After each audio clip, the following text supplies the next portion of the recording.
It's an anagram, isn't it, Doctor? Hester Muffet. The rest of me, miss the rest of me, meaning you rented that place. You put those stuff in there all those years ago. Why, Dr. Lecter? Thanks. Bleeding has stopped.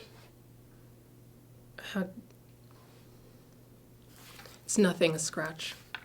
Why don't you ask me about Buffalo Bill? Why? Do you know something about him? I might, if I saw the case file. You could get that for me. Why don't you tell me about Miss Muffet?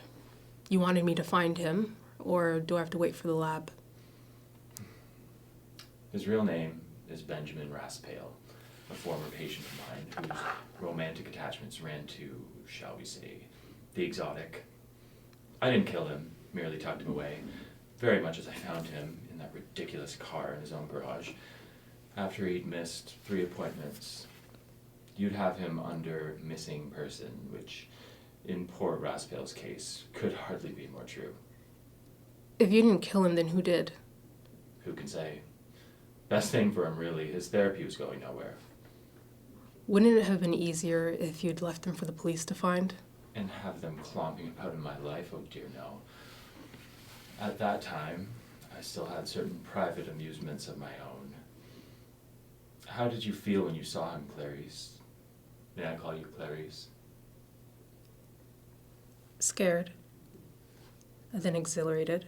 Huh? Why? Because you weren't wasting my time. Do you have something you use when you need to get up your courage, memories, tableau, scenes from your early life? I don't know. Next time I'll have to check. Jack Crawford is helping your career, isn't he? Apparently he likes you, and you like him too. I've never thought about it.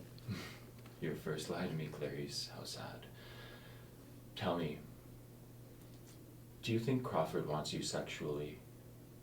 True, he's much older, but do you think he visualizes scenarios, exchanges? That does not fucking? interest me, Doctor. And it's the sort of thing Miggs would ask. Not anymore. Surely the odd confluence of events hasn't escaped you, Clarice. Crawford dangles you before me. Then I give you a bit of help. Do you think it's because I like to look at you and imagine how good you would taste? I don't know, is it? Or doesn't this all begin to suggest to you a kind of negotiation? There's something Crawford can give me, and I want to trade for it. I even wrote to him offering my help, but he hates me, so he won't deal with me directly. Who killed Raspail? You know, don't you? I've been in this room for 8 years, Clarice. I know they will never let me out here alive. What I want is a view. I want a window where I could see a tree or even water. I want to be in a federal institution, away from children, and I want a view. I'll give you good value for it. Crawford could do that for me, but he won't. You persuade him. Who killed your patient? Oh, a very naughty boy. Someone you and Jack Crawford are most anxious to meet. Buffalo Bill. Bill killed him all those years ago. That's impossible. Who is he stalking right now, Clarice? I wonder, don't you? How many more young women will have to die before you trade with me?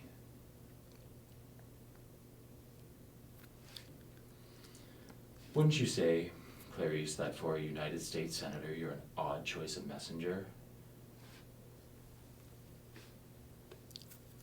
I was your choice, Dr. Lecter. You chose to speak to me. Would you like to speak to someone else now?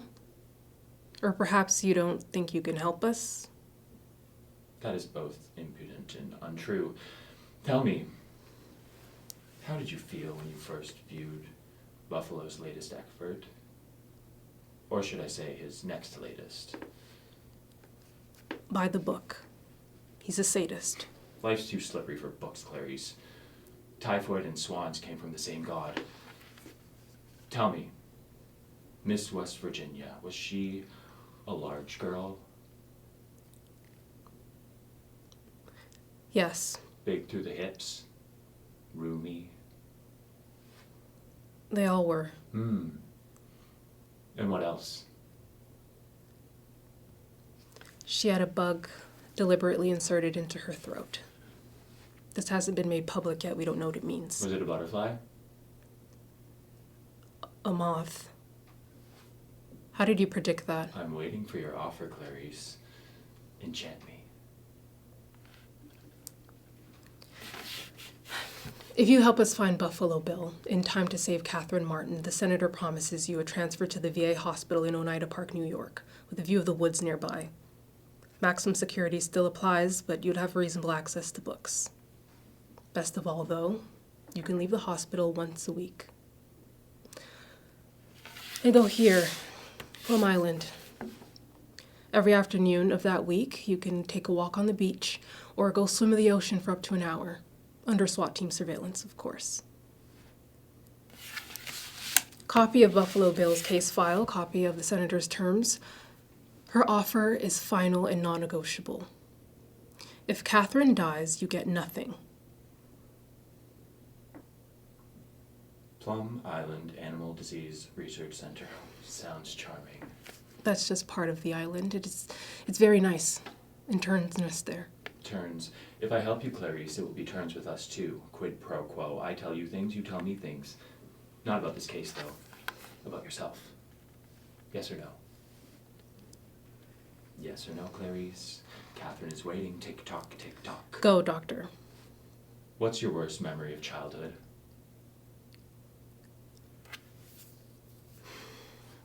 Quicker than that. I'm not interested in your worst invention.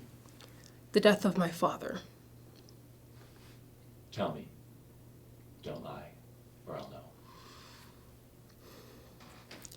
He was a town marshal. One night, he surprised two burglars coming out the back of a drugstore. They shot him. Killed outright? No. He was strong. My mother died when I was very young, so my father had become the whole world to me. After he left me, I had no one. I was alone. I was 10 years old. You're very frank, Clarice. I think it would be quite something to know you in a private life. Quid pro quo, doctor. The significance of the moth is change. Caterpillar into cocoon into beauty. Billy wants to change too, Clarice. But there's the problem of size, you see. Even if he were a woman, he'd have to be a big one. Dr. Lecter, there's no correlation between transsexualism and violence. Transsexuals are very passive. Clever girl. You're so close to the way you're going to catch him. Do you realize that? No. Tell me why. After your father's death, you were orphaned. What happened next? I don't imagine the answer's on those second-rate shoes, Clarice. I went to live with my mother's cousin and her husband in Montana. They had a ranch. A cattle ranch? Horses and sheep. How long did you live there? 2 months. Why so briefly? I ran away. Why, Clarice? Did the rancher fuck you? No. Did he try to? No. Quid pro quo, doctor. Billy's not a real transsexual, but he thinks he is. He tries to be. He's tried to be a lot of things, I expect. You said I was very close to how we would find him. There are 3 major centers for transsexual surgeries. Johns Hopkins, University of Minnesota, and Columbus Medical Center. I wouldn't be surprised if Billy has applied for sex reassignment surgery at one or all of them and been rejected. On what basis would they reject him? The personality inventories would trip him up. Rose Arch, Westler, House, Tree Person. He wouldn't test like a real transsexual. How would he test? That's enough, I think. Happy hunting. Oh, and Clarice, next time, will you tell me why you ran away? Shall I summarize? Yes, doctor, please. You should try to obtain a list of males rejected from all 3 gender reassignment centers. Check first the ones rejected for lying about criminal records.